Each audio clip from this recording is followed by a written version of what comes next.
बिस्मिल्लाहिर्रहमानिर्रहीम, अस्सलाम वालेकुम। पेशावर प्रेस क्लब से प्रोग्राम चौथा सुतून में खुश आमदीद। मैं हूं जब्बाद फैज़ी। जब हम ये देखते हैं कि मुल्क के अंदर वो अनासर, वो किसी भी मुल्क से ताल्लुक़ याफ्ता क्यों ना हो, वो अगर मुल्की कवानीन के तहत नहीं है, किसी कानून के दायरे में नहीं है, उनके पास डॉक्यूमेंट्स नहीं है, कोई रजिस्ट्रेशन नहीं है, और वो आए भी, उससे क्या क्या नुकसानात हुए। अगर हम तय दर तय उस पर गुफ्तगू करना चाहें तो उसमें समाजी इश्यूज़ बहुत सारे हैं जिस पर गुफ्तगू की जा सकती है, उस पर दिफाई एतबार से बहुत सारे इश्यूज़ हैं जिस पर गुफ्तगू की जा सकती है, और मुआशी तौर पर उसके कितने बद असरात हुए हैं वो भी गुफ्तगू की जा सकती है। और पेशावर आने का मतलब और मकसद भी यही है कि इस पर बात की जा सके। पेशावर प्रेस क्लब में आने का भी मकसद ये है कि यहाँ के जो सीनियर जर्नलिस्ट हैं, जो आला दिमाग हैं, उनसे गुफ्तगू की जा सके कि हमने मसाइल को हल किस तरह करना है और मीडिया का उसमें क्या किरदार है, हम क्या कर सकते हैं। और ये जो प्रोपेगेंडा हमारे ख़िलाफ़ साथ से भी होता है और सात समंदर पार से भी होता है, वो कितना जहरीला है और उसका तोड़ कैसे करेंगे। इसी पे गुफ्तगू के लिए ज़हमत दी है पेशावर प्रेस क्लब के सदर जनाब अरशद अजीज़ मलिक। बहुत शुक्रिया आपके आने का।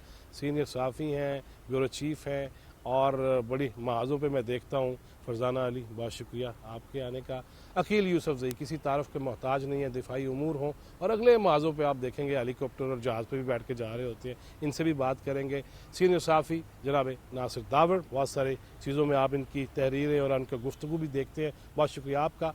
और पेशावर प्रेस क्लब के जनरल सेक्रेटरी इरफान मूसा ज़ई, वो भी हमारे साथ हैं, बहुत शुक्रिया। मलिक साहब, इब्तदाइया मैंने बड़ा तफसील से रख दिया। दो चीज़ें हैं आज की। एक तो ये बताइए कि ये जो इनखला है, इसके असरात क्या थे, और हमारे ख़िलाफ़ जो प्रोपेगेंडा हो रहा है उसका तोड़ कैसे होगा। बहुत शुक्रिया जवाब साहब, आप तशरीफ़ लाए पेशावर प्रेस क्लब। सूबे की जब हम बात करते हैं और यहाँ पे गैर मुल्कियों की बात करते हैं तो ज़्यादातर यहाँ पे अफ़गान लोग जो हैं ज़्यादा यहाँ पे हैं। लेकिन मैं लोगों को अक्सर मिसाल देता हूँ कि आप मुझे ये बताएं, दुनिया में किसी मुल्क में आप बग़ैर वीज़े के जा सकते हैं? क्या आप वहाँ पे रिहाइश इख्तियार कर सकते हैं? क्या आप वहाँ कारोबार कर सकते हैं? वहाँ आप एजुकेशन ले सकते हैं? आप नहीं कर सकते। इसलिए बड़ी वाज़ेह बात यह है कि जो लोग यहाँ पे जिनके पास डॉक्यूमेंट्स हैं, बिल्कुल उनको यहाँ रहना चाहिए।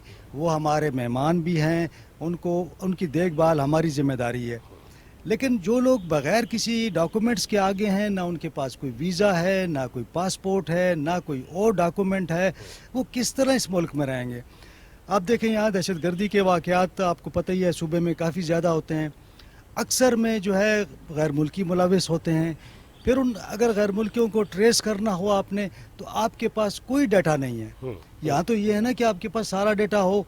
अभी तकरीबन आज तक कोई 2.25 लाख लोग चले गए जो कि जिनके पास कोई डॉक्यूमेंट्स नहीं थे। अभी तक किसी बंदे को ऐसी शिकायत नहीं आई कि जिसके पास लीगल डॉक्यूमेंट्स हों उसको निकाला गया हो।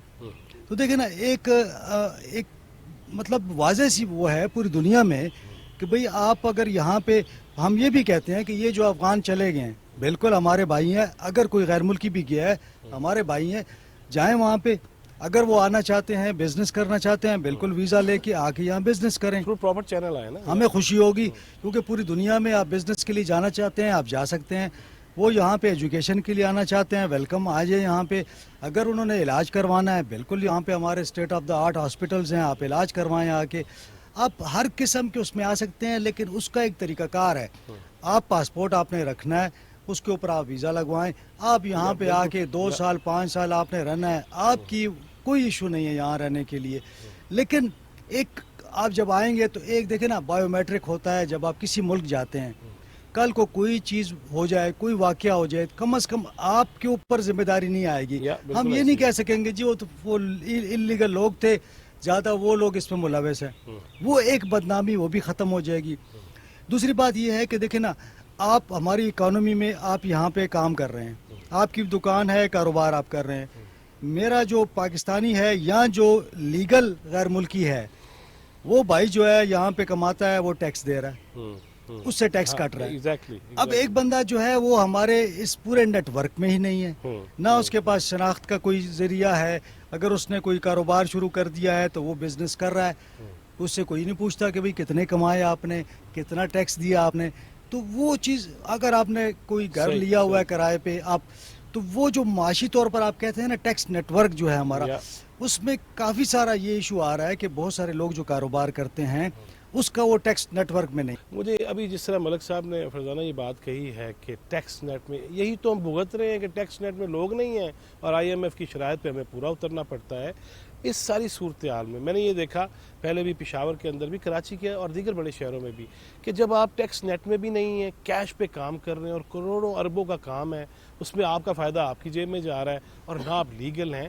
یہ تو جو فیصلہ ہوا اور آپ یہاں دیکھتے بھی ہیں، رپورٹ بھی کرتے ہیں کہ اس ساری صورتحال کو بھی تو سمجھنا چاہیے نا دنیا کو بھی، خاص طور پہ جو ہمارے خلاف پروپیگنڈا کرتے ہیں. فیصلہ بہترین ہے لیکن اسے بہت پہلے ہو جانا چاہیے تھا. ہم نے بہت دیر کر دی اور اس دیر کا ہمیں یہ نقصان ہوا کہ وہ جو ہمارے خلاف ایک پروپیگنڈا مشینری تھی خصوصاً پچھلے 1 سال سے، ان کو پاکستان کے اوپر بات کرنے کا ایک اور موقع مل گیا.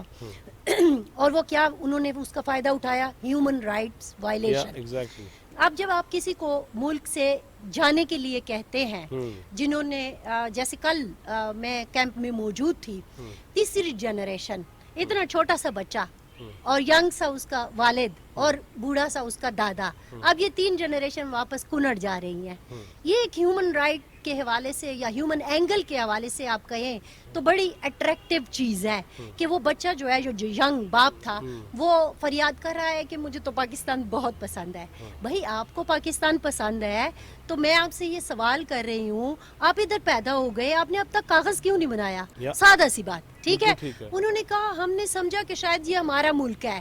یہ بھی تو ہمارا ملک ہے نا.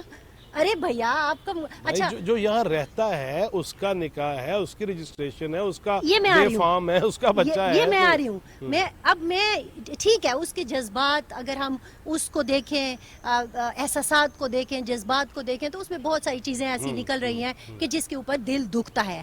لیکن ایک سوال جو ہم اکثر رکھتے ہیں، میں بھی جب پیدا ہوئی تو اس نے کہا کہ میں تو یہاں پیدا ہوا تو مجھے کیا ضرورت تھی اس چیز کی. میں کہہ رہی ہوں کہ جب میں بھی یہاں پیدا ہوئی تو میرے والد نے جا کے فارم بے بنوایا.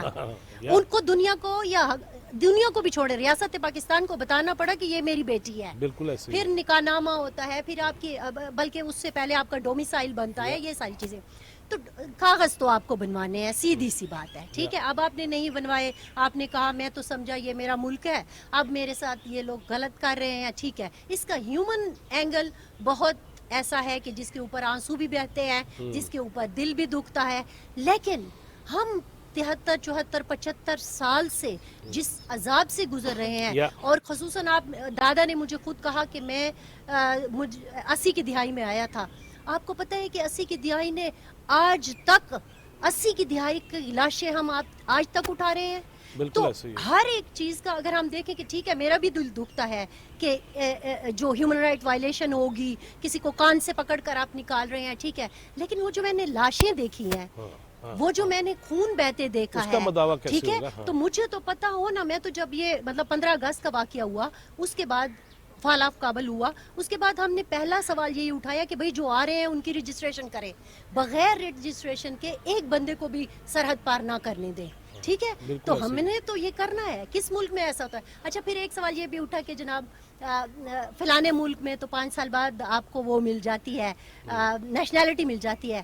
اس کے لیے کاغذ جمع کرانا پڑتا ہے نا، پھر 5 سال کے لیے کاغذ جمع کرانا پڑتا ہے. میں 12 سال spend my 12 years in north America اور ابراڈ. تو وہاں پہ تو آپ جو ہی پیدا ہوئے سسٹمیٹکلی وہ جانا چاہیے، نہیں تو آپ کو خود بتانا چاہیے اور اپلائی کرنا چاہیے کہ مجھے اس کی کوئی آئی ڈی چاہیے، مجھے اس کا، کیونکہ بچے کی بھی آئی ڈی ہے وہاں پہ. ہاں بالکل، تو کاغذ تو چاہیے نا. وہی بات آزاد ہے، سادہ سے. تو بہرحال چونکہ اصل میں ایک بہت بڑا انفلکس ہے، ٹھیک ہے، 1.7 کا ہم نے ملین کا ہم نے فگر دیا ہے. بہت ساری سٹوری ایسی ہیں، جیسے میں 15 اگست کے بعد خود افغانستان گئی، بہت سارے لوگوں سے ملے جو یہاں تھے، ان سے ملی. اس میں تھوڑا سا مجھے ہیومن رائٹ ڈیفینڈرز کے حوالے سے تھوڑا سا پرابلم تھا.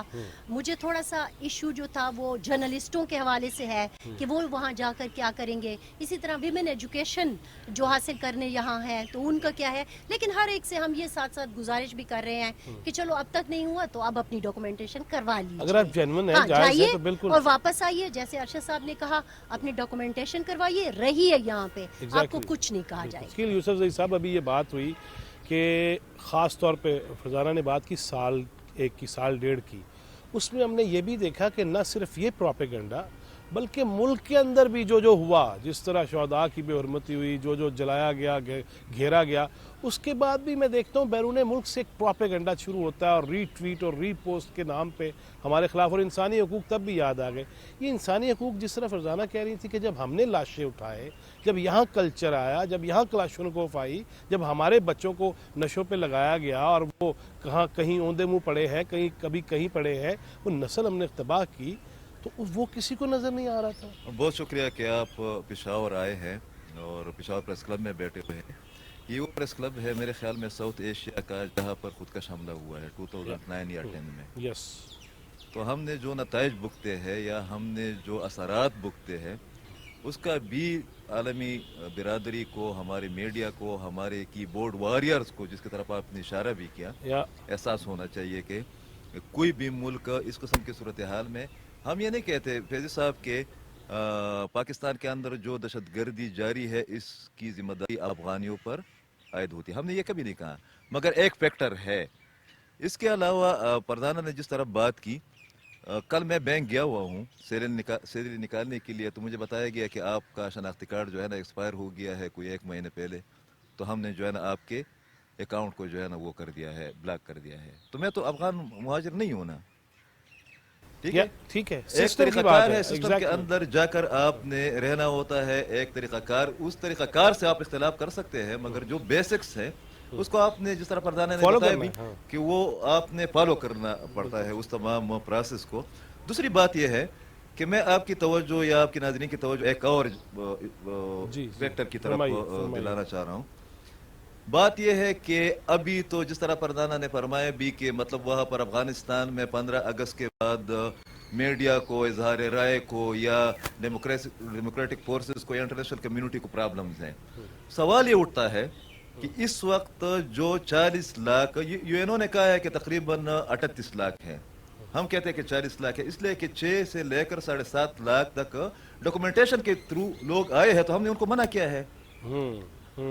15 अगस्त 2021 के बाद तकरीबन 6 से 7.5 लाख तक लोग आए हैं, डॉक्यूमेंटेशन पर आए हैं। वो इस्लामाबाद, आप इस्लामाबाद से होकर आए हैं, इस्लामाबाद के तमाम होटल जो है ना और तमाम जो एरिया कोई उनको कहते भी नहीं है।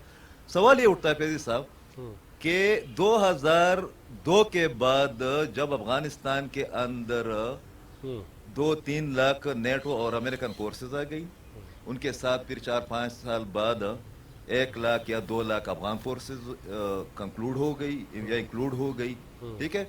और उसके बाद तकरीबन अमेरिकन जर्नल ने जो कांग्रेस को डिटेल्स बताई है, या वज़ीर दिफा ने जो बताई है तकरीबन 1 साल पहले, उसके मुताबिक $4 ट्रिलियन से लेकर $8 ट्रिलियन तक इन्वेस्टमेंट थी।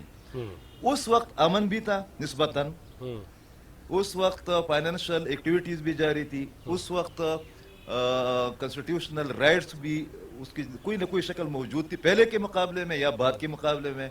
उस वक्त बहुत सी चीजें इंटरनेशनल कम्युनिटी की मदद से चल भी रही थी। सवाल ये उठता है, कोई भी बंदा प्रोपेगेंडा करने वाला बंदा या काउंटर आर्गुमेंट्स देने वाला बंदा, कीबोर्ड वॉरियर जो है, वो ये बता सकते हैं, कोई डेटा उनके पास है कि उन 20 सालों में जब निस्बतन अमन था, कितने अफगानी जो है ना वो पाकिस्तान से वापस गए हैं।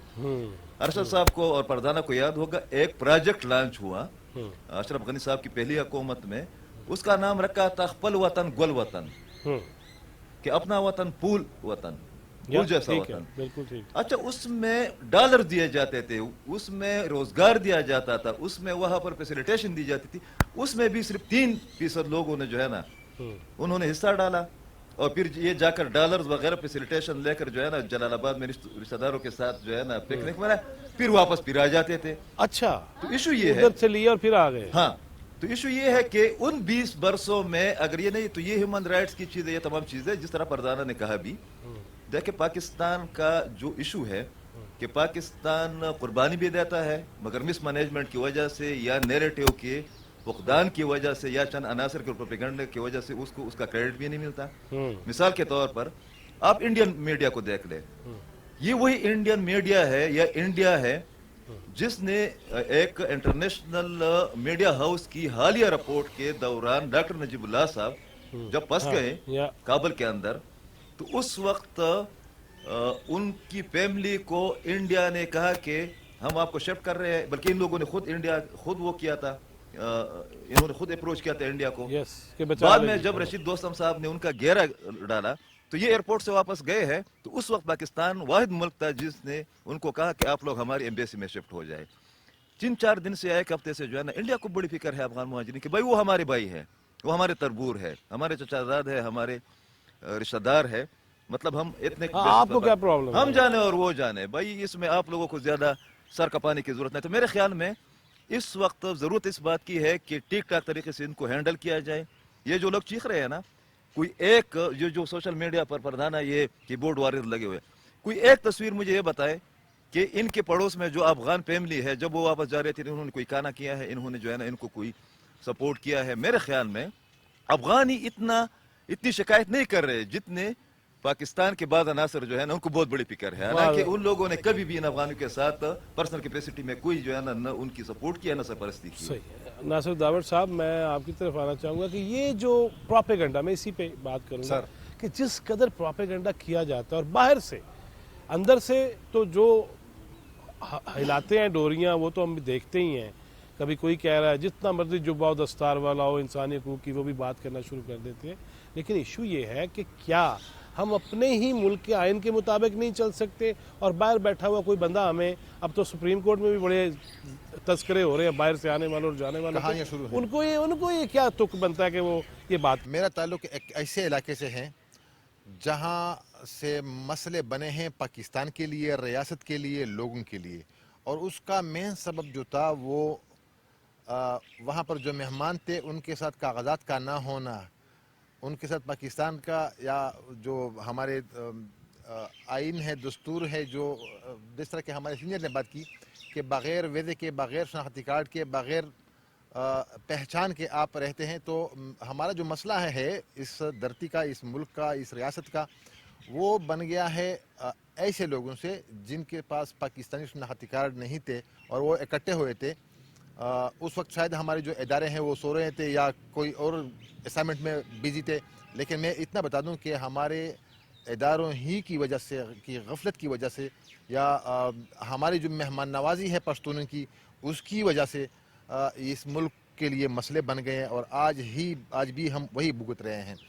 रही बात अगर हम देखें सोशल मीडिया वाले, सबसे जो बड़ा मसला है पाकिस्तान और अफ़गानिस्तान के ताल्लुकात में, चाहे वो अशरफ गनी के दौर में थे या इससे पहले हामिद करज़ई के दौर में थे या आज है, तो हमारे जो सोशल मीडिया के लोग हैं, इस्तेमाल करने वाले जो सारिफीन हैं, सबसे बड़ा मसला ये है। आज भी अगर हम देखें तो वो जिस तरीके से बद्दुआएं देते हैं, जिस तरीके से वो लगे हैं, न सिर्फ पाकिस्तान के ख़िलाफ़, न सिर्फ रियासत के ख़िलाफ़, बल्कि पाकिस्तानियों के ख़िलाफ़। हालांकि पाकिस्तानी सब वो नहीं है। इस वक्त भी हम देख रहे हैं कि बहुत सारे लोग इनको पानी दे रहे हैं, बहुत सारे लोग हामिला ख़वातीन हैं जो लोग घरों में लेके जाते हैं, वो वहाँ पर होती है, रात को जो कबायली है उसके घरों में होती है वो ख़वातीन, उनको गाड़ियों में नहीं छोड़ा है, जो 2-3 दिन से वहाँ पर मैंने खुद देखा लोग गाड़ियों में तो चीजें लेके जा रहे हैं। सारे एक वजूद है, एक ही लोग हैं, एक ही बरादरी है। लेकिन हम क्या है कि हमारे जो अक्सर जो तकरीबन 90% से ज़्यादा लोग हैं सोशल मीडिया के, वो इंतहाई नेगेटिव किरदार अदा कर रहे हैं, और इसमें सबसे ज़्यादा जो सबसे आगे है वो अमारत इस्लामी अफ़गानिस्तान के कुछ लोग हैं जो इस वक्त भी तुरखम के उस पार खड़े हैं और पाकिस्तान और पाकिस्तानियों को गालियाँ दे रहे हैं। तो मेरे ख्याल में अगर अफ़गानिस्तान की जो हुकूमत है वो संजीदगी का मुजाहरा करके इन लोगों को मना करे। हमारे पुलिस में एक पुलिस एहलकार ने बलूचिस्तान में सोशल मीडिया पर कुछ स्टेटमेंट दिया है और उसको फारिग कर दिया नौकरी से, बिल्कुल ऐसे, और सज़ा भी दे रहे हैं, अब भी मज़ीद सज़ा दे रहे हैं इनको। तो मेरे ख्याल में इनको जो यहाँ पर अखलाकियात की बहुत कमी है वहाँ पर, जो इस वक्त सोशल मीडिया जिस तरीके से इस्तेमाल कर रहे हैं, तो मेरे ख्याल में न सिर्फ हुकूमतों के बल्कि जो ऐसे पाकिस्तानी हैं जो इस वक्त बच्चे हैं, जो बीमार हैं, जो तीमारदारी कर रहे हैं, जो खाना दे रहे हैं, उन लोगों की भी आखिरकार नफरत हो जाएगी, क्योंकि वो जिस तरीके से बद्दुआएं और गालियां दे रहे हैं इस पाकिस्तान को। हालांकि पाकिस्तान ने कुछ नहीं किया है, पाकिस्तान ने ये किया है कि एक टिक टाक स्टेप उठाया है जो देर से उठा रहे हैं, ہاں البتہ اس میں جو اس وقت ہم دیکھ رہے ہیں چاہے پشاور اور اسلام آباد میں جو میری ملاقات ہو رہی ہیں بہت سارے جرنلسٹ ہیں جس کو 100% خطرہ ہے وہ سروائیول نہیں کر سکتے ہیں کیونکہ انہوں نے جو گزشتہ 10-15 سالوں میں صحافت کی ہے جس طریقے سے وہ رپورٹنگ کر رہے ہیں تو اس وقت مسئلے ہے ان کے لیے مجھے پتہ ہے. اور یہاں پر کچھ فنکار ہیں وہ کہہ رہے ہیں کہ اگر طالبان کی ہر کسی کو معاف کریں گے لیکن ہمیں تو معاف نہیں کر رہے ہیں کیونکہ ان کو پتہ ہے ان کے ہم نے دیکھے ہیں کہ کچھ آرٹسٹ تھے ان کو مار بھی دیے, کچھ میوزیشنس تھے وہ اس کو بھی مار دیے ہیں, اور جو انسٹرومنٹ تھے ان کو وہ تو سوشل میڈیا پر بڑے فخر کے ساتھ وہ اس کے توڑتے رہتے ہیں. عرفان موسیٰ جی صاحب, یہ ساری سچویشن کو جس طرح آپ نے دیکھا دیر از نو ڈاؤٹ کہ پشاور ہمیشہ اگلے مواضوع پہ رہا, اور میرے جتنے یہ دوست بیٹھے ہیں یہ بڑی جان جوکھوں میں ڈال کے یہ رپورٹنگ کرنا دھماکوں میں اور ٹارگٹ کلنگ میں اور فائرنگ کے واقعات میں, آگے الیکشن بھی آنے ہیں, لیکن میں پہلے تو یہ چاہتا ہوں کہ اس پہ بات کیجیے گا کہ خود ہمیں میڈیا والوں کو کتنا رسپانسبل ہونا چاہیے اور ہمیں کیا کیا چیزیں درکار ہیں کہ اپنی بات کو ہم دور تک پہنچا سکیں. بہت شکریہ. سب سے پہلے تو یہ کہ ہم خود جو ہے وہ میڈیا جو ہمارے ساتھی ہیں وہ اس سے اویئر نہیں ہیں, عام پبلک تو چھوڑیں. ہم لوگوں کو یہ کہنا چاہ رہے ہیں مطلب کہ اس طرح ہے کہ لوگوں کو یہ ابھی تک معلوم نہیں ہے کہ کون لوگ جا رہے ہیں غیر ملکی, ویزے والے جا رہے, POR کارڈ والے جا رہے یا غیر قانونی. تو ہم ان کو کلیئر کر رہے ہیں. یہ وہ لوگ ہیں جن کے پاس کچھ بھی نہیں ہے. زیادہ تر ہمارے ساتھی ہے سوشل میڈیا پہ ہم نے دیکھا بحث ہو رہی ہے کہ یہ تو ان کو نکال رہے, تو ہم ان کو سمجھا مطلب میڈیا کے تھرو. اب میرے بعد میں اور ایک عام آدمی کے بعد میں بہت فرق ہوگا ایز اے جرنلسٹ, تو ان کو ہم میڈیا والے جو ہے وہ اس کو اویئرنیس پیدا کر رہے ہیں کہ یہ وہ لوگ ہیں جن کے پاس کسی قسم کا POR کارڈ نہیں ہے, نہ ان کے پاس کوئی ویزا ہے اور نہ یہاں پہ وہ رجسٹر ہے. جس طرح ملک صاحب نے کہا, فرزانہ میڈم نے کہا کہ ہر دنیا میں کوئی ایسا قانون نہیں ہے جہاں پر بغیر کسی دستاویز کے آپ وہاں پہ رہائش اختیار کریں. ابھی یہ اگر آپ دیکھ لیں لیگلی, کل صرف 2 نومبر کو 1363 لوگ جو ہے وہ افغانستان سے یہاں پر پاسپورٹ کے ذریعے ویزے لگا کے آئے, تو ان کے لیے تو کوئی مطلب وہ کو کوئی تکلیف نہیں ہے. اسی طرح POR کارڈ, اگر ہم یہاں پہ ہاسپٹل جاتے ہیں تو وہاں پر ہمارا آج کل چونکہ MTI تو وہاں پر کارڈ چیک کرتے ہیں, شناختی کارڈ. بالکل ٹھیک. تو جہاں پہ زیادہ تر جو ہے وہ جو غیر ملکی افغانی ہیں تو وہ جب علاج کرتے ہیں جن کے پاس POR کارڈ ہے یا ویزا ہے تو ان کا یہاں پہ علاج ہو رہا ہے. تو میڈیا جو ہے اس میں ایک اہم رول ادا کر رہی ہے, جو جرنلسٹ ہے لوگوں کو سمجھا رہی ہے کہ آپ جو ہے یہ وہ لوگ ہیں جو یہاں پر غیر رجسٹر ہے, جو اکثر جس طرح جو سینئر ہے انہوں نے بتایا بھی کہ زیادہ تر ایسے لوگ بھی ہیں کہ ان کے پاس دستاویز تو نہیں ہے, وہ جرائم میں ملوث ہوتے ہیں. کل بھی جو ہے وہ یہاں پہ تقریباً 51 جیل میں جو تھے جو اللیگل, بالکل ان کے پاس کسی قسم کے ڈاکومنٹس نہیں تھے, تو ان کو ڈیپورٹ کیا گیا تھا. اس طرح اسلام آباد اڈیالہ جیل سے بھی تقریباً 64 جو ہے وہ ان کو ڈیپورٹ کیا گیا تھا. تو زیادہ تر ایسے ہیں جو کہ مختلف جرائم میں بھی ملوث ہے. اور میں نے خود جو ہے پرسوں ہم گئے تھے رپورٹنگ کی, تو اتنے بڑی تعداد میں لوگ تقریباً ابھی تک جو ہے جو محکمہ داخلہ نے جو ڈیٹا جاری کیے 2.25 لاکھ تک لوگ جو ہے وہ جا چکے ہیں. تو ہم خود دیکھ رہے تھے کہ اتنی بڑی تعداد میں غیر ملکی جو تھے وہ یہاں پر کس طرح مطلب رہ رہے تھے. ہمارا تو یہی خیال تھا کہ زیادہ تر مطلب بہت کم لوگ یہاں پہ ہوں گے, اگر 50 ہے تو اس میں ٹھیک ہے 4-5 کے پاس وہ اللیگل ہوں گے, باقی جو ہے وہ رجسٹر ہوں گے. لیکن ہمیں خود اندازہ ہوا کہ اتنی بڑی تعداد میں یہاں پر لوگ جو ہے افغانی جو ہے وہ یہاں پر تھے, غیر ملکی یہاں پر تھے. اس کے ساتھ ساتھ آپ نے جس طرح کا کہ پشاور جو ہے وہ بالکل سینٹرل ہے, چونکہ کشمیر, گلگت بلتستان, پنجاب, خیبر پختونخوا جتنے بھی یہاں پہ غیر ملکی آباد, آپ سب سے آگے کھڑے ہیں, بالکل, تو فرنٹ پہ یہیں سے گزرتے ہیں.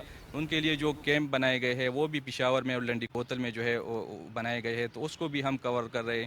تو اس طرح جو ہے پشاور کا جو ہے وہ جرنلسٹ کو جو یہاں پر جو ہے وہ مین کردار ہے کہ یہاں پر کس وہ طرح اگلے مواضوع پہ ہے. بالکل مجھے چونکہ ایک بریک لینا ہے ناظرین, ایک بریک لیں گے, بریک کے بعد آ کے واپس ہی آ کے بات کرتے ہیں, بلکہ وقفہ لینا ہے. بریک تو ہوتا ہے ختم ہی ہو جانا چاہیے, توڑ دینا چاہیے, نہیں وقفہ لیتے ہیں اور وقفے کے بعد بات کریں گے کہ انتخابی ماحول کیا بنے گا, اہل سیاست کو کس قسم کا رویہ اختیار کرنا چاہیے, اور آگے اللہ نہ کرے کیا خدشات ہیں اور کس طرح جتنے بھی خدشات ہیں ان کو ختم کیا جا سکتا ہے.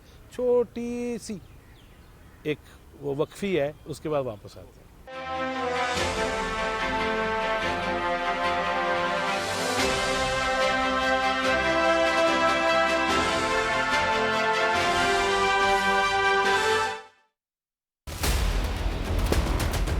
क्रिकेट के चमकते सितारे, एक से बढ़कर एक, चैंपियंस बनने के लिए सर तोड़ बाजी लगाने के लिए तैयार। मुकाबला होगा धमाकेदार, विकेटें गिरेंगी, छक्के लगेंगे, चौकों की होगी भरमार। आखिर कौन बनेगा दुनियाई क्रिकेट का सुल्तान? ICC Men's Cricket World Cup 2023, October 5th until November 19th, live on PTV Sports.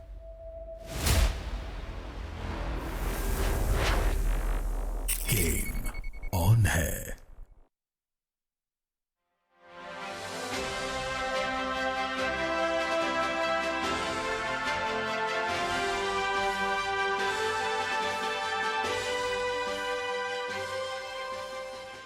वक्फे के बाद एक दफ़ा फिर खुश आमदीद। मैं हूं जवाद फैज़ी। पेशावर प्रेस क्लब से ये प्रोग्राम आपकी खिदमत में पेश किया जा रहा है। वक्फे से पहले ये बात हुई कि ये जो हमारे ख़िलाफ़ प्रोपेगेंडा किया जाता है, मैं एक सोशल मीडिया पे एक चीज़ देख रहा था। एक अफ़गानिस्तान के भाई थे, मैं अभी तक भाई ही कहूँगा, पाकिस्तान को यूँ कर देंगे, यूँ कर देंगे, यूँ कर देंगे। मैं यूँ में आप समझ रहे हैं वो किस हद तक गए होंगे, किन किन मुतरादिफ़ात को इस्तेमाल किया गया होगा, कैसी कैसी धमकी दी गई होगी। हम किसी को धमकी नहीं दे रहे, हम अपने हक़ की बात कर रहे हैं। इसी तरह नाज़रीन, इलेक्शन अनाउंस हो चुके हैं, इंतखाबात की तारीख़ आ गई है और KPK में हमने माजी में भी देखा, यह बड़ी शहादतों का सफ़र है। वो सहाफ़ियों से लेके अहले सियासत तक, ब्यूरोक्रेट्स तक और जो कानून नाफिज करने वाले इदारे हैं उनके शहदा के हमने जनाजे भी पढ़े हैं। तो किस तरह अहले सियासत को मिंबर व महराब से और मीडिया से क्या आवाज़ आनी चाहिए। अरशद अजीज़ मलिक साहब, इलेक्शन का माहौल क्या देख रहे हैं पेशावर में, KPK में, और ख़ास तौर पे ये जो शिद्दतें हम एक अरसे से देख रहे हैं, पढ़ लो, मार दो, जला दो, गिरा दो, बैंका के शोले चला दो, इससे कैसे वापस आएंगे और क्या क्या किरदार अदा होना चाहिए? पहले तो बड़ी खुशी की बात है, और एक प्रोपेगेंडा था, एक वो चल रहा था कि जी पाकिस्तान में इलेक्शन नहीं होंगे और यहाँ पे जो है ना इसी निगरान हुकूमत चलती रहेगी और पता नहीं कितने अरसे तक चलेगी। तो शुक्र है कि वो चीज़ तो कल ख़त्म हो गई। सुप्रीम कोर्ट भी उसमें आ गई, सदर साहब का भी आ गया, इलेक्शन कमीशन की तरफ से 8 फरवरी का ऐलान हो गया। अब सियासी सरगर्मियाँ ज़ाहिर है आहिस्ता आहिस्ता शुरू हो जाएंगी। ये अभी थोड़ा सा चूँकि टाइम है, ये ज़्यादातर सरगर्मियाँ जो हैं आखिरी 2-3 महीने में ज़ोर पकड़ती हैं। तो मुझे उम्मीद है कि जितनी सियासी जमातें यहाँ हमारे सूबे में किसी में नहीं हैं, जितनी, और जहाँ सरबराह भी हमारे पास ही सारे हैं। जमात इस्लामी को देख लें, JUI को देख लें, ANP को देख लें, कौमी वतन पार्टी को देख लें, इसी तरह बेशुमार हमारी पार्लियामेंट, तो सारे तकरीबन लीडरशिप भी हमारे पास ही है और पार्टियां भी हमारे पास है। तो यहाँ मेला लगेगा, ज़बरदस्त सरगर्मियाँ होंगी। वैसे एक गल है, निगरान दौर में तो ये चल सकती है कि इतने सरबराहान हों और सूबे की ये हालत हो, माशाल्लाह। ये तो बदकिस्मती है ना हमारी, ये तो बदकिस्मती है। ये लोग अब देखें ना, पिछले 8-10 सालों में जो हुकूमत रही, हमने देखा ना कि काम तो काम अपनी जगह होता है, लेकिन ये जो शिदत पसंदी है, इंतहा पसंदी है, ये हमारे नौजवानों में आ गई है। अब एक इंतहा पसंद वो तालिबान हैं जो ख़ुदकुश हमले करते हैं, एक इंतहा पसंद वो लोग हैं जो कि सोशल मीडिया पर आपको गालियाँ देते हैं। ये कल्चर पाकिस्तान के अंदर नहीं था माजी में। हमारा सूबा जो है ना यहाँ बड़ा अच्छा रवायती, एक हमारा यहाँ पे मेहमान नवाजी बड़ा अच्छा एक चल रहा था। लेकिन यहाँ भी नौजवान जो है वो इस हद तक इंतहा पसंदी का शिकार हो गया है कि यहाँ पे जो एक परवरिश हुई है नौजवानों की बाद जमातों में अंदर, और ख़ास तौर पर PTI के नौजवान जो हैं, हमारे बच्चे हैं, भाई हैं, बहनें हैं, अब उनको सोचना चाहिए कि इलेक्शन आ रहा है, इस इलेक्शन में हमने वोट लेना है लोगों से, उसके लिए हमें कैंपेन चलानी है ताकि हमारी पार्टी ज़्यादा वोट ले। जो भी पार्टी यहाँ पे इलेक्शन में खड़ी होगी उसको चाहिए कि वो अच्छे मंशूर के साथ, अच्छे उम्मीदों के साथ और अच्छे वादों के साथ आए। जहाँ तक सूरत हाल है लॉ एंड आर्डर की, तो वो मैं आपसे कहूँगा कि वो अच्छी नहीं है। आपने देखा खैबर पख्तूनख्वा में फिर ख़ुदकुश हमला हो गया, धमाका हो गया और शहादतें भी हो गई। हमारा ये ख्याल था कि अफ़गानिस्तान में तालिबान आने से शायद तहरीक तालिबान जो है उसको कुछ कंट्रोल किया जाए, कुछ नहीं बल्कि मुकम्मल होना चाहिए। वो कंट्रोल नहीं हुई, बल्कि वो ज़्यादा उसके हमलों में शिद्दत आई है। उसके जितने वहाँ से वाक़यात हो रहे थे वो बढ़ना शुरू हो गए हैं। ला इन्फोर्सिंग जो एजेंसियाँ उन पर भी हमले ज़्यादा हो गए, ये आम लोगों को शहीद किया जा रहा है। अब मुझे बताएं, हमारे सूबे में कोई ना किसी मस्जिद को छोड़ा इन्होंने, स्कूल को नहीं छोड़ा इन्होंने, कोई बाजार नहीं छोड़ा, पुलिस स्टेशन नहीं छोड़े, कोई पुलिस पुलिस लाइन्स स्टेशन नहीं छोड़ा, Exactly. कोई आपकी जो हमारी सिक्योरिटी एजेंसीज हैं उनको इन्होंने टारगेट किया। तो मतलब ये बाज़-औक़ात मैं सोचता हूँ कि ये लोग कहते हैं लोगों को कि जी हम जिहाद कर रहे हैं, सारी कौम को मार के आप कौन सा जिहाद कर रहे हैं? ये तो जिहाद ना हुआ ना, जब आप सारी कौम को जिहाद आप उसके चक्कर में जो है सबको शहीद कर रहे हैं। तो मेरे ख्याल में कि सिक्योरिटी एक चैलेंज होगा यहाँ पे, सिक्योरिटी फोर्सेस को और साथ पुलिस को बड़े ज़बरदस्त इंतजामात करने पड़ेंगे। एक एडवांटेज ये होगा कि जब ये गैर मुल्की चले जाएंगे तो वो एक प्रेशर आप पे कम होगा, आपको सिर्फ बॉर्डर पे वो देखना होगा, और वीज़ा लेके लोग जो आ रहे हैं वो अपना आते रहेंगे, वो आते रहेंगे। और मैं ये कहता हूँ कि उनको फ़ायदा है, एक आदमी जब इधर आता है, आप किसी इलाज के लिए जाते हैं, किसी काम के लिए जाते हैं, तो आपके पास डॉक्यूमेंट होगा, बड़े आसानी से आपके इलाज हो जाएंगे, तो वो परेशानी आपकी ख़त्म हो जाएगी। सही, इंतखाबी माहौल भी बनना है डेफिनेटली। अगर ये जैसे अपने ये काम पहले या फिर ना होता 15 अगस्त को, कि अन्नेवाह ना हम आने देते, तो शायद इतने नुकसानात ना होते। लेकिन अब इन हालात में जब बॉर्डर पे लाइंस लगी होंगी, क्योंकि एक दिन में ये नहीं होना, ये मुसलसल हमें ये करना पड़ेगा, उसमें साथ इंतखाबी माहौल, ये इसको मिला जुला इस सूबे के हवाले से कैसे देख रहे हैं और करना क्या चाहिए हमें? जी बिल्कुल, आप देखिए, मुझे तो लगता है कि दो चैलेंजेस हैं। एक तो ये है कि सिक्योरिटी बहुत बड़ा मसला है। आप देखें कि पिछले एक हफ्ते में हम देख रहे हैं हमारा जो साउथ है उसमें लगी आग ख़त्म नहीं हो रही है, और ये आग लगी है, आपको पता है कि 2021 के बाद, वो जो पहले आपने भी बात की और हमने भी बात की, खैर नैरेटिव हमने गलत बनाकर, ठीक है, जब हम ला रहे थे ना तो हमने गलत नैरेटिव बनाया जिसका हमें नुकसान हुआ, और आज गली गली खुदकुश या धमाके हो रहे हैं।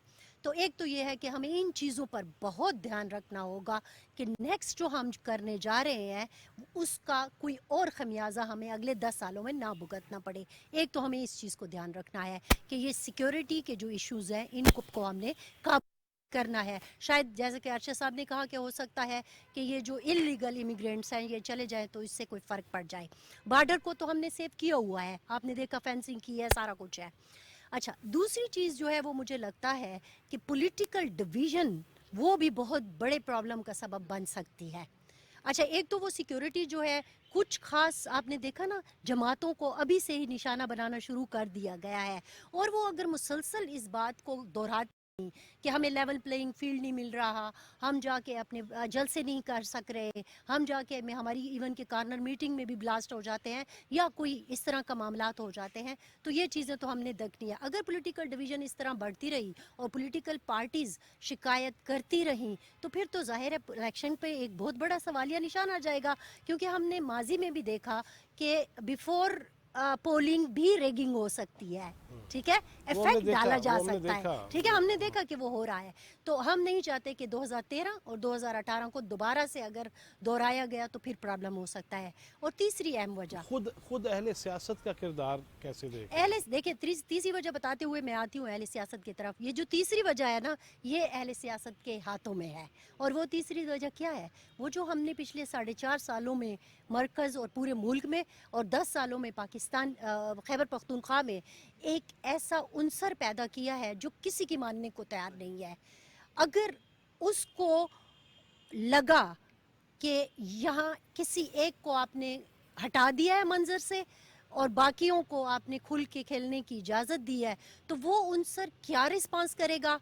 आपको पता है बल्ले का निशान है, पीटीआई है, वो मैं सिर्फ उस नौजवान उनसर की बात कर रही हूँ जो आपसे खफा है, तो हमने उस खफगी को भी थोड़ा सा देखना है। अब इसमें कौन देखेगा? ये अब देखेगा जो गैर कानूनी है वो भी खफा है, जिन्होंने मैं अपने पाकिस्तानियों की बात कर रही हूँ, मैं अपने पाकिस्तानियों की बात कर रही हूँ। देखें, हम खैबर पख्तूनख्वा में बैठे हैं, हमने मार्ज एरिया में एक बहुत बड़ा तकरीबन 18 से 25 साल का जो अपना माइंड है वो एक खास तरफ उसका रुझान चला गया था और वो खफा हो गया। आज आप मेरा इशारा समझ रहे हैं कि मैं किस तरह, अब क्या करना है? पॉलिटिकल लीडर्स ने करना है। पॉलिटिकल लीडर्स चाहे वो जिस भी पार्टी के हैं, वो चाहे पीटीआई के हैं या जिस नहीं, वो अपने लोगों को समझाएं। एक چیز شروع کریں کہ اب ہم نے پاکستان کو سٹیبل کرنا ہے. ایگزیکٹلی. دیکھیں ہمارے دو مقصد ہونے چاہیے, سیکیورٹی کو ٹھیک کرنا, امن کو بحال کرنا, اور معاشی طور پر اور معاشی مضبوطی. طور پر خود کو مستحکم کرنا. اس کے لیے سب کو ایک پیج پہ آنا پڑے گا, سب کو ہاں سب کو ایک پیج پہ آنا پڑے وہ گا. عقیل یوسف زئی صاحب سب کو ایک پیج پہ آنا ہوگا. لیکن یہ جو فرزانہ نے بات کی کہ جن کے وہ ہم نے وہ میں اب کہنا نہیں چاہتا وہ کڑے ڈال کے ان کے دماغ جو ہم نے بنا دیے ہیں گجرات کے, تو وہ ان کو جو ڈی ٹریک کر دیے گئے تھے, اور آپ کے یہاں بیٹھ کے بات کرنا ضروری ہے کہ جس طرح پیسے دیے گئے, اربوں روپے کے سکینڈل سامنے آ رہے ہیں کہ لگے رہو منا اور یہ ٹرینڈ شروع کر دو, تو ان کو کس طرح کہ وہ اگر غلط بھی ہوں تو بس ان کی باتیں ماننی ہے یا ان کو ٹریک پہ لانا ہے ہم نے؟ نہیں, جس طرح ارشد صاحب نے ایک اشارہ بھی کیا اور وہ حقیقت بھی ہے کہ اس وقت پاکستان کی جتنی بھی مین سٹریم پولیٹیکل پارٹیز ہیں ان کے سربراہان خوش قسمتی سے پشتون ہیں, لیفٹ کے ہے یا رائٹ کے ہے. پیپل پارٹی بہت بڑی پارٹی ہے, مگر میرے خیال میں آصف علی زرداری صاحب نے اور بی بی شہید نے اور ان کی پارٹی نے خیبر پختونخوا کو اور بلوچستان کو جو سٹیک دیے ہیں وہ بھی پاکستان کی تاریخ میں ہمیں دیکھنے کو نہیں ملے. مطلب ان کا سٹیک بھی خیبر پختونخوا اور بلوچستان میں باقی نیشنل پارٹیوں کے مقابلے بہت بہتر رہا ہے. تو پولیٹیکلی تو ہم بہت رچ ہے. یہ الگ بات ہے کہ ایک ایسی نسل پیدا کی گئی یا متعارف کرا دی گئی یا ان کو انجیکشن لگائے گئے گالیوں کے یا ان کو جو ہے نا سپورٹ دیا گیا کہ وہ کسی بھی اخلاقی معیار کو یا پیمانے کو جو ہے نا ماننے کو تیار نہیں ہے. دیکھیں خیبر پختونخوا اور بلوچستان کے مسائل جو ہے نا پاکستان کے دوسرے صوبوں کے مقابلے میں بالکل ڈفرینٹ ہے اور بہت خراب قسم کے ہیں. یہاں پر ہمیں مذہبی شدت پسندی کے علاوہ قوم پرستوں کی شدت پسندی کا بھی ہے. میں نے ایک افغان جرنلسٹ سے ٹویٹر فالو کر دیا کہ بھائی آپ تو ادھر پیدا بھی ہو گئے ہو, بڑی بھی ہو گئے ہو, اور آپ نے ادھر کاروبار بھی کیا ہے, یہ جہاں پر ارشد صاحب کام کر رہے ہیں اس ادارے میں جو ہے نا وہ کام بھی کرتے رہے, آپ کے بچے بھی ادھر رہ رہے ہوتے. اس وقت اشرف غنی صاحب کے جو بھائی ہے اشمت غنی صاحب وہ اسلام آباد میں رہ رہے ہیں. تو میں نے ان سے صرف ٹویٹر پر پوچھا کہ بھائی آپ انڈیا کا اور میچ کا اور اس کا کیوں کرتے ہو, آپ تو سٹیک ہولڈر ہوئے. آپ یقین کریں کہ یہ عقیل جو ہے نا گل خان ہے, یہ پلا ہے, تو وہ ہمارے نیشنلسٹ جو لوگ تھے ایک یہ انتہا پسند ہو گئے. تیسری وہ جس نسل کی طرف آپ نے اور پردانہ نے اشارہ کیا, تو ہمیں 3 چیلنجز کا سامنا ہے. ایک اور چیلنج وہ یہ ہے کہ ہماری جو حکومتیں ادھر بنتی ہے, مثال کے طور پر پردانہ نے مرج ڈسٹرکٹس کی بات کی, اس پر وہ ناصر ٹھیک طریقے سے کرے گا.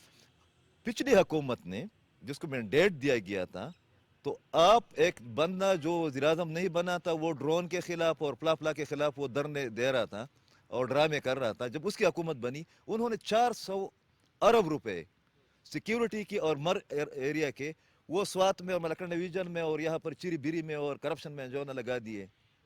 ان لوگوں کا بھی تو احتساب ہونا چاہیے نا, ان لوگوں کے ساتھ کوئی رعایت نہیں ہونی چاہیے. بیانیہ تو اپنی جگہ پر. تو میرے خیال میں بہت اچھی میٹنگ ہوئی ہے. ارشد صاحب اور پردانہ کو پتہ ہے, عرفان کو بھی, کہ پروونشل ٹاسک فورس کا اجلاس ہوا ہے جس میں یہ جتنی بھی انتظامی معاملات ہیں, کور کمانڈر صاحب اس میں بیٹھے ہوتے ہیں. میرے خیال میں انہی کی خواہش پر ہوگی, ورنہ ہماری صوبائی حکومت جو ہے نا وہ تھوڑی سی وہ ہے, کمزور ہے.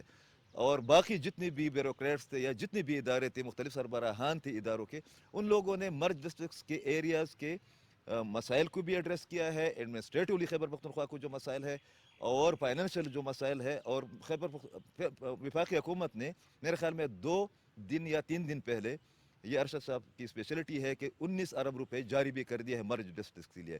تو میرے خیال میں ایک سیکیورٹی کی جو انتظامات ہے, یہ جو یہاں پر جو چیلنجز ہیں اس سے نمٹنے کے لیے ضروری ہے کہ خیبر پختونخوا اور بلوچستان میں تمام پولیٹیکل لیڈرز کو, پارٹیوں کو, انوار الحق کاکڑ صاحب وہ بلائے, ان کے ساتھ مشاورت کرے, اور جو ہمارے سیکیورٹی کے ادارے ہیں ان کے ساتھ بیٹھ کر, اس لیے کہ چیلنجز اور تھریٹ جو ہے نا وہ بہرحال نہ صرف موجود ہے بلکہ ایک جگہ پر جا کر اگر کسی ایک قوت نے جو افغانستان میں بیٹھی ہوئی ہے اور ادھر ایگزسٹ کر رہی ہے, انہوں نے اگر یہ 2008 اور 13 کی طرح ڈیسائیڈ کر دیا کہ ہم نے مختلف پارٹیوں کو ٹارگٹ کرنا ہے, تو میرے خیال میں اس کے بعد خیبر پختونخوا اور بلوچستان کے لیے ایون سن میں الیکشن کیمپین چلانا جو ہے نا مشکل ہو جائے گا. ناصر داوڑ صاحب, ابھی بات ہوئی ان اضلاع کی جو مرج ہوئے ہیں, ان کے بیسک ایشوز, اور پھر وہی سوال وہی ہے کہ جب الیکشن ہوں گے تو وہاں ماحول کیا ہوگا اور کن کن خطوط پہ چلنا چاہیے؟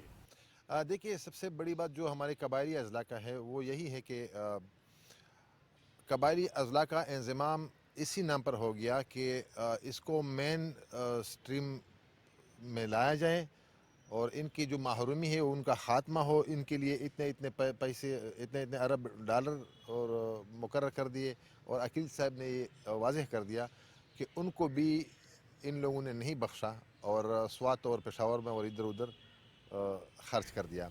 नहीं, वो बैरीज की बात करें, यहाँ भी कट्टे बच्चे आए थे या मुर्गियाँ अंडे शंडे चले थे या? जी जी जी जी जी कुछ आए थे, लेकिन बेशतर जो सबसे जो बड़ी वजह है महरूमी का, पसमानदगी का, वो अनएम्प्लॉयमेंट है, बेरोज़गारी है। और हमारे जो कबायली अजला के जो कुछ भर्तियाँ थी नर्सिस में, ख़ासुसन एजुकेशन में, उस पर भी मलाकंड डिवीज़न से बहुत सारे लोग आए हैं। तकरीबन 96% लोग मलाकंड डिवीज़न से, अच्छा, वहाँ से जी मलाकंड से आए हैं, जो हमारे वज़ीर आला के सियासत का मसला था। तो मैं अब तो पहले इस वक्त जो इंतखाबात हो रहे हैं, अल्लाह करे कि हो जाए जल्दी। हो सकता है कि कबायली अजला के नसीब में वो करप्शन ना हो जो इससे पहले हुकूमत में उनके साथ हो गया, क्योंकि उनके एक पार्टी की हुकूमत थी और उनकी बस ख्वाहिश थी कि जितने भी कबायली अजला को जो महरूम दोबारा रखे गए हैं, इस वक्त भी ऐसे MPAs हैं कि उससे मैंने पूछा है कि कितना पैसा खर्च किया है आपने अपने हलके में। उसने कहा कि 1 रुपया भी अगर कोई साबित करे तो मैं ये पाकिस्तान भी छोड़ूंगा, सियासत भी छोड़ूंगा। इरफान मुसज़ई, मैं चूँकि इख्तितामिया की जानिब हूँ, मुझे ये बताइएगा कि हर इलाके की डेफिनेटली जितने भी सूबे हैं उनके डिफरेंट एरियाज़ के अपने मसाइल हैं।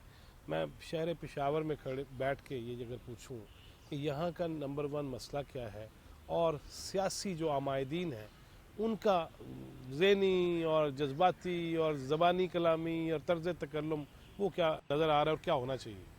देखिए, हमारा जो सबसे बड़ी बदकिस्मती है वो ये इस सूबे की, कि कोई भी पार्टी जो है वो इस सूबे को आन नहीं करती।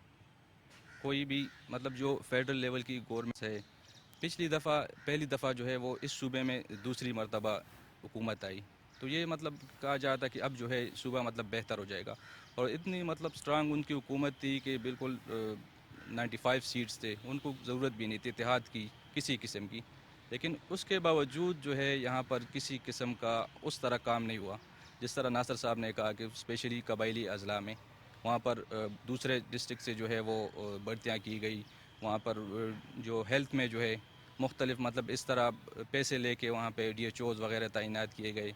तो किसी किस्म सेम जो पेशावर जो है वो कैपिटल है यहाँ पर, तो यहाँ पर अगर देखें तो पिछले 9 साल PTI ने हुकूमत की, लेकिन कोई BRT के अलावा कोई बड़ा प्रोजेक्ट जो है वो उन्होंने शुरू नहीं किया। BRT भी ऐसा प्रोजेक्ट है कि हर साल सालाना जो है उनको 4 अरब रुपए सब्सिडी देनी पड़ रही है, और 4 अरब उस सूरत में कि अभी तक इसका वो वापसी जो कर्जा लिया था एशिया बैंक से वो अभी स्टार्ट नहीं हुआ। अभी 2023 के बाद वो स्टार्ट होगा, तो ये सब्सिडी या खसारा जो है ये 6-7 अरब तक चले जाएगा। इसी तरह बड़ा मशकूर व ममनून हूँ इरफान आपका भी। मैं अब रिवर्सल चलता हूँ, नासिर दावड़ साहब आपका, अकील यूसुफ साहब आपका, फजाना आपका, और आपका मशकूर व ममनून हूँ। नाज़रीन, आते जाते रहेंगे, बातचीत होती रहेगी। हम चौथा सुतून में हमेशा ये कोशिश करते हैं कि अगर स्टूडियो से भी प्रोग्राम पेश किया जा रहा है तो हम पाकिस्तान के हमारे खूबसूरत जो चेहरे हैं और ख़यालात हैं वो आप तक पहुँचाते रहते हैं। कोशिश ये रहेगी, तनकीद होनी चाहिए। तनकीद स्टेट चैनल पे बैठ के भी हम चलाते हैं, लेकिन उसके अंदर मकसद और मकसदियत ये हो कि हमने पॉजिटिविटी की जानिब बढ़ना है और मुल्क को इस्तेहकाम देना है। किसी और प्रोग्राम से इसी KPK से ही आपकी खिदमत में हाज़िर होंगे। अल्लाह ताला हमें आसानियाँ तकसीम करने वाला बनाए। जवाद फैज़ी, चौथा सुतून टीम को इजाज़त दीजिए। अल्लाह निगहबान।